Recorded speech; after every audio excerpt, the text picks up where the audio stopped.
So welcome to this section. In this section, I've worked for the last, 4 or 5 years on writing this book, The Backpack Millionaire, and it's basically my journey of how I went from zero to building over 10 different million-dollar businesses by the time I was 29, and have been able to travel to over 100 plus countries. And so Glenda's going to be doing this interview with me. I haven't seen any of the questions. I am really excited because I have no idea where this is going to go, except I am going to just do an amazing job to deliver and more on the questions. So I'm excited. Let's give her a big round of applause. Awesome. All right, Glenda, let's have a seat. First of all, I want to say thank you very much for giving me your time. Awesome. And I'm excited to have this time with you and can actually put you out there so I can show people who Shaq is my mentor and has become a very dear friend, and I'm very humble and proud to be in his company. Absolutely, and she's been a Pink Diamond member for about 12 months now, and it's funny because just before we get into the interview, Sean came up to me and he said, one of our most successful students, Adeline, he said, Glenda reminds me of Adeline. She would always come to all of the events when we were in Singapore, Hong Kong, wherever. She'd always come to the events. She'd always stay that extra hour.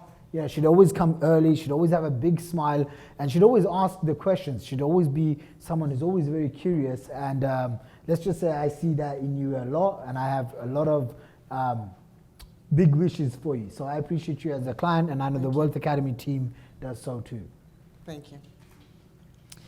So let's begin with the interview and find out a little bit more about what you are and where you all started. So that's my first question is, can you give us a little bit of a background about how you got involved in internet marketing and what led you to become an expert?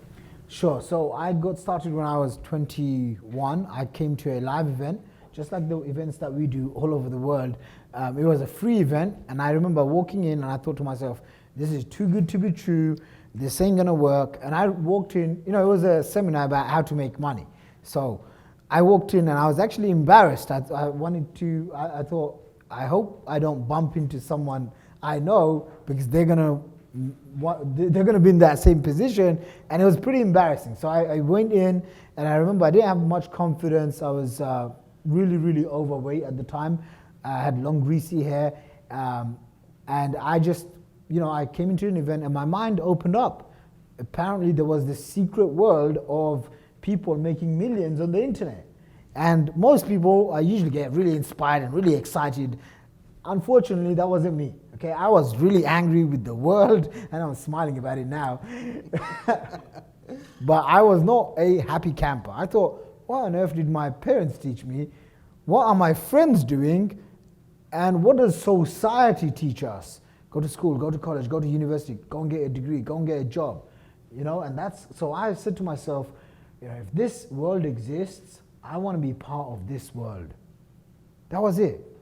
And I go online, and I don't share this stuff, but I'll tell you, I go online and I found this forum, and I spent 2 days on this forum. You know what the forum was talking about? That everything online was a scam. Everything online, people want to take your money. Everything online, blah, blah, blah. But I was so addicted to it. You know why? Because I used to read free newspapers on the trains. At the time, I used to use the trains, the public transport system, okay? And I remember I was addicted to watching the news. I was addicted to negative news. So I was looking for every single thing negative about this one guy who I wanted to buy his products from. Okay, I was going on Google, I was on these forums. That's why I never visit these forums. That's why I don't like these cheap forums that I talk about, because what is it? It's usually very broke, very negative-minded people spewing out more negativity. And you and I, we don't want that, we don't need that. And after 2 days, I remember physically feeling sick. I remember physically feeling sick reading all of these reviews. And I said to myself, even if I've just spent 2 days of my life reading negative reviews, I'm going to be that one person that goes out and focuses on how to make it versus this. And I remember 5-6 years later, I went back to that website to read all those comments, and I just smiled. I just smiled. But again, I think most people, they don't open themselves up to what's truly possible. They get too stuck with where they're at. If you're too stuck with where you're at, then that's all you're going to be. You're going to be stuck with where you're at. And one of my mentors, Dan Sullivan from Strategic Coach, I pay over 25 grand a year to. He's 73 years old. He actually lives here in Toronto.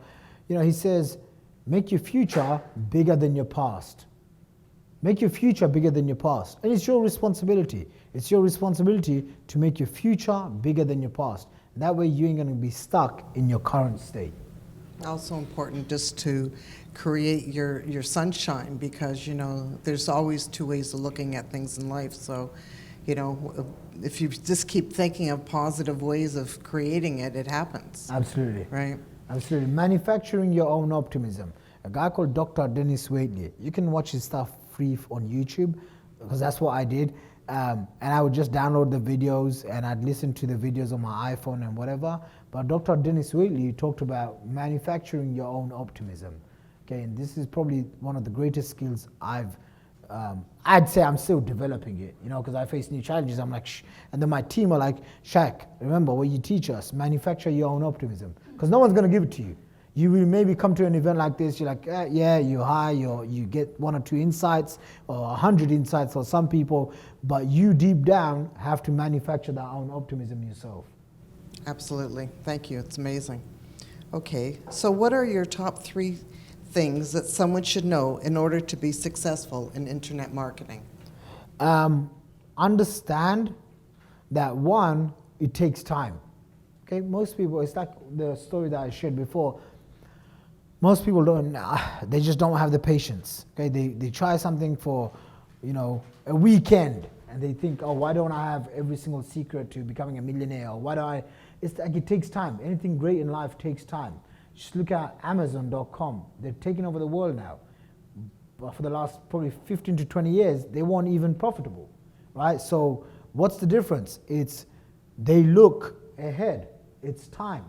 And every single person, whether it's internet marketing or anything in life, if you have a long-term vision, you'll be able to overcome your own pain or your own stories that keep you stuck right now. So I'd say having a long-term vision, 2, having the right community around you. Okay, I remember when I first started, you know, I was someone that would always talk a lot. I'm glad it worked out well for me. I went to an event, I was so excited, I went and told everyone. What do you think they all did? What do you think they all did? They thought I was crazy, they laughed, they made fun. You know, I remember my best friend saying, you know, this stuff will never work out. What are you doing? Okay, this stuff you gotta stay away from. And these guys were very, very smart. You know, and they had degrees and they had great jobs. And I thought to myself, why did I even tell them? So I chose my community very wise.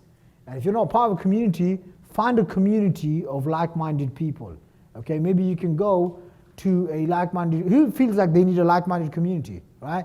It's like, because remember, and this is kind of very direct, sorry, but your friends and your family and your current state of thinking got you here. That's it. Like the life that you have now, whether you're happy with it or you're not happy with it, the life that you have now is a result of your best thinking. And the way you change your best thinking is by having the right community, getting plugged into people that can raise your levels of awareness, raise your levels of consciousness, raise your levels of you taking action.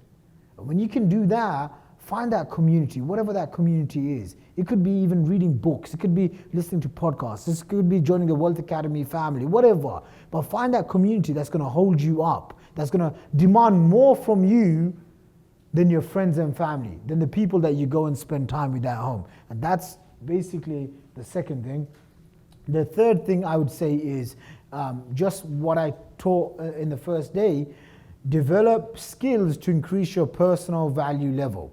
Okay, your income is directly a reflection of how much value you give to the marketplace. So how do you increase that? You increase it by understanding, learning, and cultivating personalized, specialized skills. Specialized skills like doing webinars. Go out in the world and say, go out in the streets and say, hey, who here knows how to do a webinar? No one. Who here knows how to do Facebook ads? No one. So if you learn it, what does that mean? You become much more valuable than the average person in society. Okay? And you increase your personal value level. Once you do that, then you learn ways to leverage it. Just like this. This is an interview. It'll probably turn into be a podcast. It could actually be turned into an excerpt in the book. Whatever. You know, I'm just throwing some stuff out there. You could package it up and put it into a PDF. But that's leverage. So you got to understand value and you got to understand leverage, because when you multiply value and leverage, you create energy, and that from that energy you can create wealth. Okay? Thank you. What's the best way to get started in this industry? Find a mentor, easily. Find a mentor. Find someone that you like, that you can trust, that you know, and just tell them. Like I was speaking to one of the clients here, I said, you know, when my mentors told me to jump, I'm like, I've jumped already. You know, it's like, because they've made the mistakes, so you don't have to. It's like when you start to process, you know, tens of thousands of dollars in a day, which, you know, can happen very soon, you're gonna need help with merchant accounts, finding ways to process your money. Well, guess what? I made a mistake and it cost me $500,000 cash. I had $500,000 cash stolen from me, and it hurt. You know, I can smile about it now, but I'm sure there's still a lot of pain inside of me. That's money that I earned doing very, very hard work, legit, honest work. But if I had a mentor in that area, which I didn't, so whose fault is it? It's my fault. I got to take responsibility. It's sad, but that's what I have to do. I have to take responsibility. So if I had a mentor in that area, then I wouldn't have made that mistake. I'll tell you another quick story. I used to have this lady that worked for me, and as soon as she walked into the company, she was like, oh, you need to become a New York Times bestseller. This is what's going to happen, blah, blah, blah. Okay, so I had in my head, you know what, maybe I should listen to the person that works for me, that I was paying, you know, maybe a couple of $1,000 a month or whatever for. Okay, and she'd say, oh, this other guy she worked for was a New York Times bestseller, so I should become a New York Times bestseller. So I find out it costs, you can actually buy your way in, it costs $350,000 US dollars. Okay, so I tell, you know, my team, okay, we're going to become a New York Times bestseller. Here's 350 grand. I pay this mentor of mine $25,000. Okay, he gives me 1 hour of his time. I get on the phone call. It's 1 hour. I find out it's not one-on-one. There's 8 other people on the phone. I'm like, okay, so this is a 1-on-8. Okay, that's fine. He's leveraging his skills. Okay, so I get on the phone and I ask him, hey, I heard, you know, it's $350,000. I'm guaranteed to become a New York Times bestseller. Let me get it out there. And he simply says to me, Shaq, if I was you, I'd put your money away, because even if you spend $350,000, there's no guarantee that you'll become a New York Times bestseller, because they have a different algorithm on how they calculate it. So even if you spend that money, you won't be able to do it. And I remember putting the phone down and I thought, wow, that was $25,000 well spent. You guys getting it? That's the difference that makes all the difference. So easily, having a mentor, find someone that you can that you can meet, that you can that you have access to, and go and find ways to invest in yourself into those mentors. So then on another note, is if you're getting a mentor, does that mentor have to be like per se in internet marketing? You know, if they're in internet marketing, it means that they know the industry, then of course get them. You know, if it's like, if someone is an industry leader in fitness, in the fitness space, or, you know, I don't know, in the cooking space, and I'm trying to learn internet marketing, I would want to find someone in internet marketing. Okay. That being said, though, I will go outside of my industry, maybe go into, say, the cooking industry, the entertainment industry, the hotel industry, real estate industry, the dating market, and I would go and get ideas for my current business, for my internet business. Oh, so you would just borrow some ideas? I would borrow some ideas. I would not necessarily get mentorship from that. Okay, fair enough. Okay, so if you had one secret to give somebody about your business, what would it be? Lots of secrets. One secret. Oh, then you can give us two. One, in everything, there's always a shortcut, okay? There's always a shortcut. It's just like, you know, like this evening, I really don't want to eat because the last few days I've been eating the food across the 24-hour convenience store. You know, tonight I have a friend, she's coming in. I want to go to a restaurant, okay? I don't want to go and get food and eat it and then clean it up. I am looking for that shortcut. I'm looking for a good restaurant to go to tonight, okay? There's shortcuts that exist in all aspects of our life. You just maybe haven't got it yet. Okay, so there's shortcuts that exist in everything. And I don't mean it's an overnight thing. I just mean there's always somebody way more smarter, way more experienced, has more wisdom than you in a certain area, and you can go and find those shortcuts. Okay, you can go and find those shortcuts. It doesn't replace the hard work that you need to do, but remember this as well. You know, you don't get rich by working 12, 15 hours a day. You get rich by working very smart.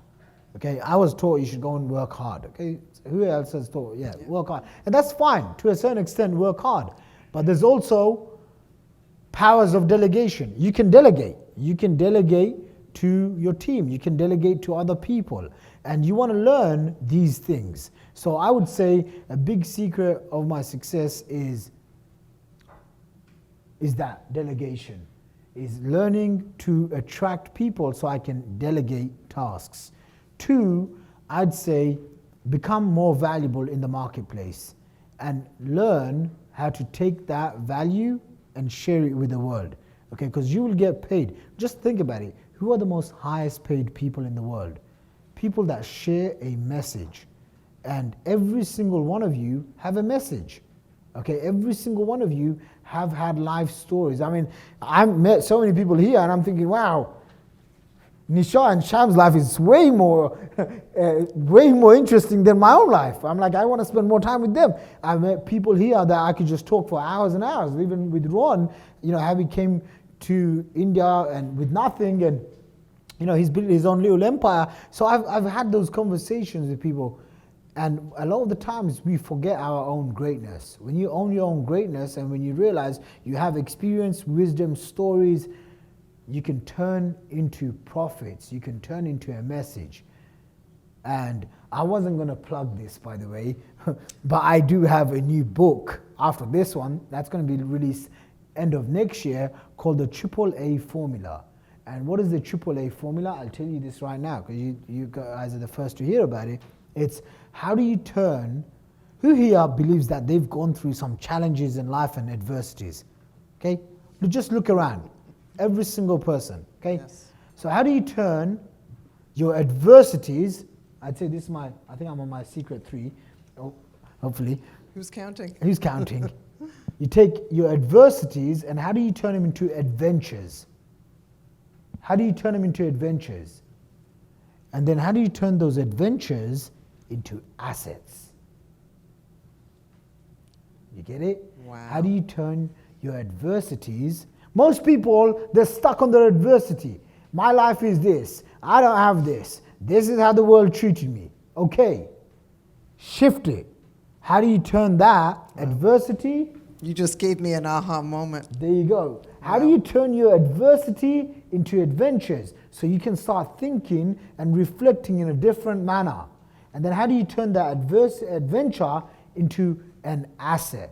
Think about it. Backpack Millionaire, the book, was born because I was going through adversity. I was going through, I hate being poor. My family struggled with money. My this, my that. And I could have stayed stuck like everyone else. Okay? I remember when I first came to an event, the people I met were, the people I grew up with were either selling drugs or taking drugs. Okay, that was my adversity. And then I said to myself, what if life was just one big grand adventure? How do I turn this whole thing into an adventure? And once I went through the adventure and traveled, do you think I also faced a lot of challenges? Absolutely. Absolutely. And then I've turned those adventures into assets.